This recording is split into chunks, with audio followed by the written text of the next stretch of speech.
Hi folks, welcome to Crisco's Corner. Unfiltered commentary. Not your truth, the real truth. Please like, share, and subscribe. And as always, thank you for your support.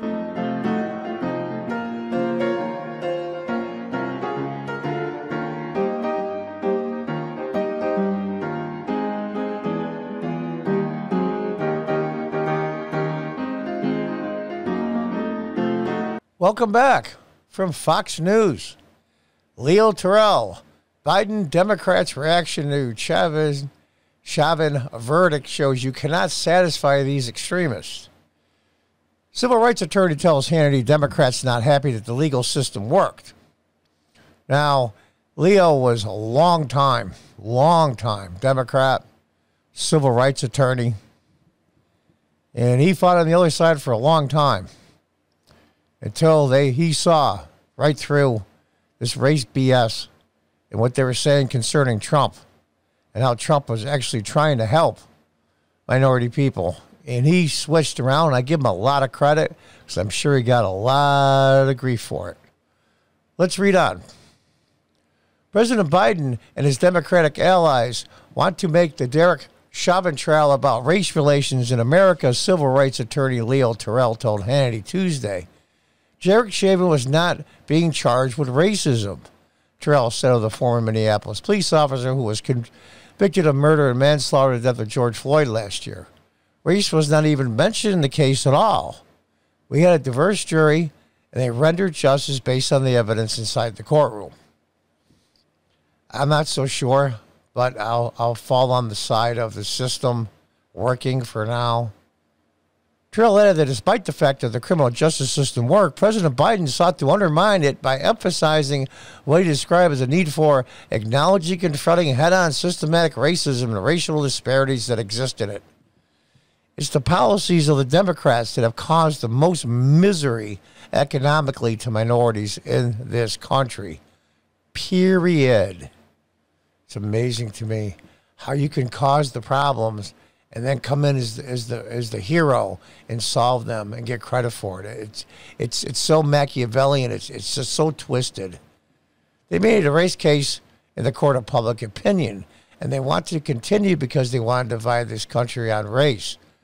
TERRELL told host Sean Hannity. The legal system worked today, but yet they're not happy, he added.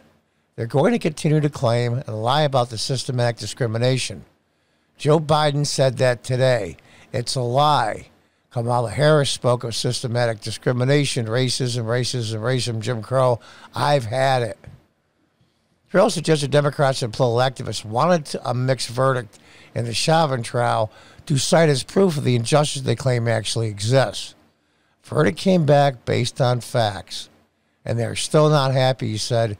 You cannot satisfy these extremists at all. Here's my issue with what President Biden said today. Excuse me, get a drink out of my leftist tears mug. Thanks, Ben. As Ben Shapiro, Daily Wire, when you sign up, you get a nice mug. It's a quality mug, too. It's solid metal. Anyway, he came out and said the vast majority of police officers are good and not racist. And then maybe 2 paragraphs later said the police force is filled with systemic racism. When are people going to wake up to these clowns? When are they going to wake up? When are they going to wake up?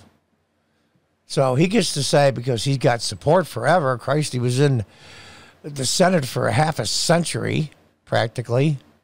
He got support from all law enforcement all the years he ran as Senator of Delaware, which if you took a 10-minute nap backseat driving through it, you'd miss it. I don't get it. I don't. And then turns around and says, by the way, the systematic racism. So let's appease the law and order people over here, and let's appease the people that think the system is all racist and this country sucks. All in the same 3 paragraphs. And here's the amazing part. he thinks people are too stupid to notice. When I say he, I mean the people that wrote the speech for President Biden to read. And you know what the amazing part is? They may be right. Now, the people that know that the vast majority, 99% plus of law enforcement are damn good people that do the best they can in an incredibly difficult job. So when they hear the other part about systematic racism, they go, whatever. But then with the people that believe this whole country is based on racism and all the police want to do is arrest non-white people, they didn't even hear the part about the fact that most cops are very good. They only heard the part about the systematic racism in police departments across the country. So maybe, you know what? Maybe these progressives and leftists aren't so dumb. They know how to play right to the heart of what bothers you. But here's the twisted part. The progressives and the leftists have used media, cable news, social media, to form the narrative that this country is racist and wrong and evil for many, many, many, many years.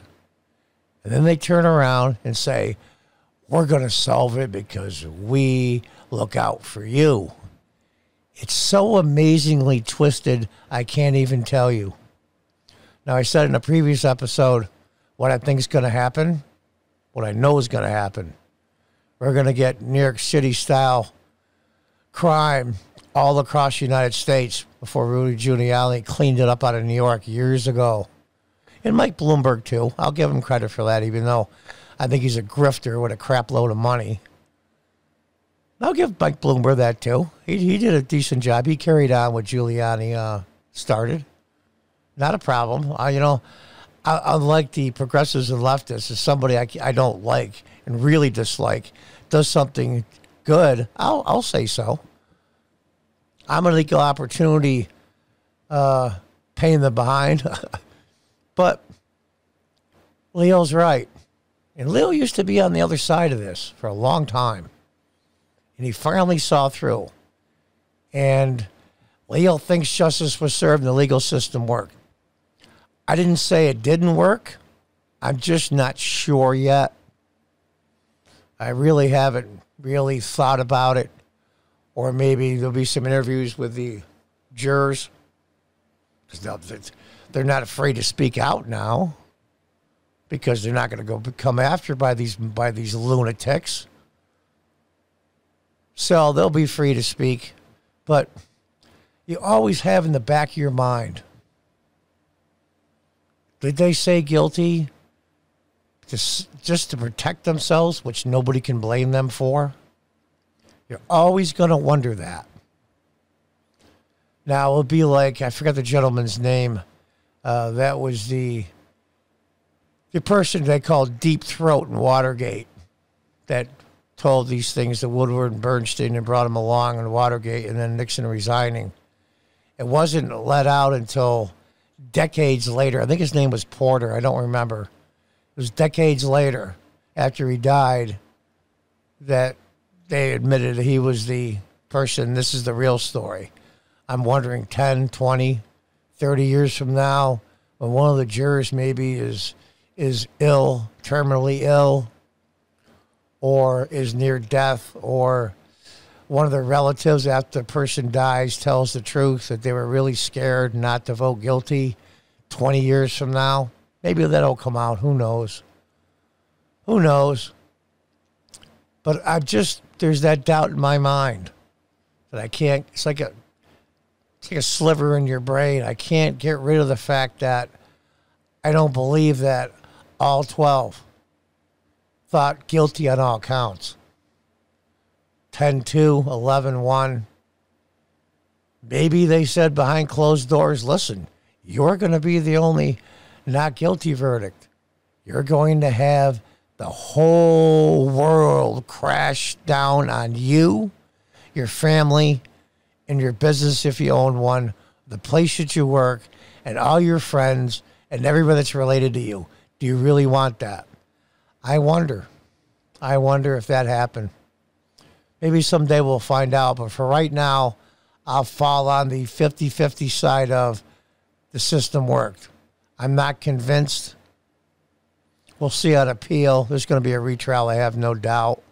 Because these morons like Maxine Waters in the city of Minneapolis, who awarded all that money to the George Floyd family just before the trial started, not sequestering the jury once but twice. Well, they were basically saying to the defense, "Hey guys, look at all this appeal stuff we're giving you. We're going to do this all over again." We'll see what happens. But anyway, folks, Leo's right. You can't satisfy these extremists. It's like when you said something maybe off color 5, 6, 7 years ago when you were 16, 17 years old on Facebook or Twitter. And all of a sudden now you're the monster and you're being canceled. And you say, I'm sorry. Well, it doesn't matter. You can't satisfy these people. Leo's right. But it's going to get out of hand the next year or two. Just in time for the midterms. When police officers will not get out of their cars unless it's absolutely necessary, beyond a shadow of a doubt. They won't do it. They won't do it. And as crime goes higher and higher and higher, people are beginning to wake up. And I hope it happens just before the midterms. We'll see. And until next time, folks, goodbye and good luck.